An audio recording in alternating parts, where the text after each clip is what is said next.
বাইরে মানব জন্ম। স্ক্রিনে যে ছবিটা দেখতেছেন এটা একটা বাচ্চা। তো বাচ্চাটার বয়স হলো 8 দিন। 8 দিন বয়স তার। তো খুলনা শিশু হাসপাতালে মাত্র 8 দিনের শিশু ভুল চিকিৎসায় মৃত্যুবরণ বরণ করছে। মানে অভিযোগ আসতেছে শিশুটার বয়স 8 বছর, 8 দিন। 8 বছরও না, 8 মাসও না, 8 দিন। তো এই শিশুটা যখন জন্মগ্রহণ করলো, করার পর তার কিছু কিছু শিশু আছে জন্ম নেওয়ার পরে অক্সিজেনের সমস্যা হয়, বিভিন্ন সমস্যা হয়ে থাকে, মায়েরও হয়ে থাকে, বাচ্চারও হয়ে থাকে। তো এই বাচ্চাটার সমস্যা হয়ে গেছে।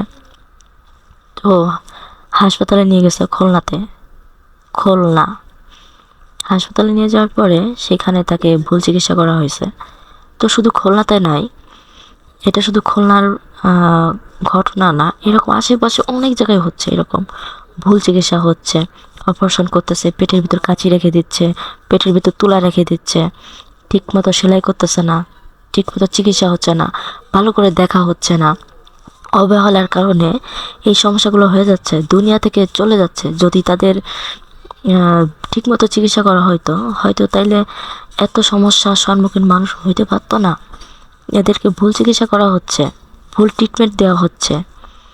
কিছু কিছু ডাক্তার আছে যে ডাক্তারগুলা আদৌ হাসপাতালের ডাক্তার না, ভুয়া ডাক্তার সাজে সাজে রোগীদের চিকিৎসা করা হচ্ছে, সেই রোগীরা বিপদে পড়ে যাচ্ছে।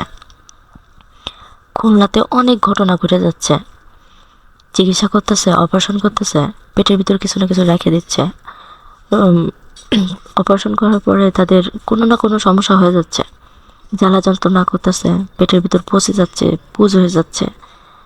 তো এরকম সমস্যা অনেক হচ্ছে, শুধু খুলনাতে না, অনেক জায়গায় হচ্ছে, দেখা যাচ্ছে।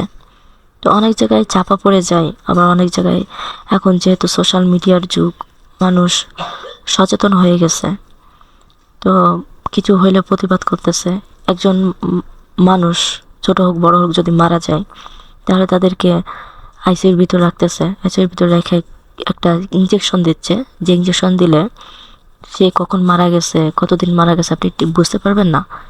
সপ্তাহখানেকের মতো সে তাজা থাকবে, তরতাজা এমনভাবে থাকবে আপনি ধরতেই পারবেন না যে কবে মারা গেছে। যখন দেখে সে মেডিসিনের টাইম ওভার হয়ে যাচ্ছে, লাস্ট আর ধরে রাখতে পারবে না, তখন তারা বলে দেয় যে আপনার বাচ্চাটা বা আপনার আত্মীয় স্বজন তিনি আর নাই, মারা গেছে।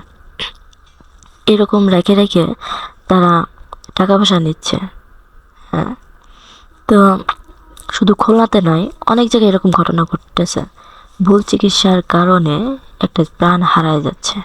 তো যারা যারা অসুস্থ হচ্ছেন তারা সবসময় খেয়াল রাখবেন যে আপনার যে সদস্য বা যে লোক বা সন্তান অসুস্থ হয়ে গেছে তাদের সব সময় খেয়াল রাখবেন যে যেখানে ভালো চিকিৎসা পাবেন, বড় বড় হাসপাতাল যে ভালো চিকিৎসা হবে তা না, আশেপাশে দেখবেন যে কোথায় ভালো চিকিৎসা পাওয়া যাবে সেখানে যাওয়ার চেষ্টা করবেন।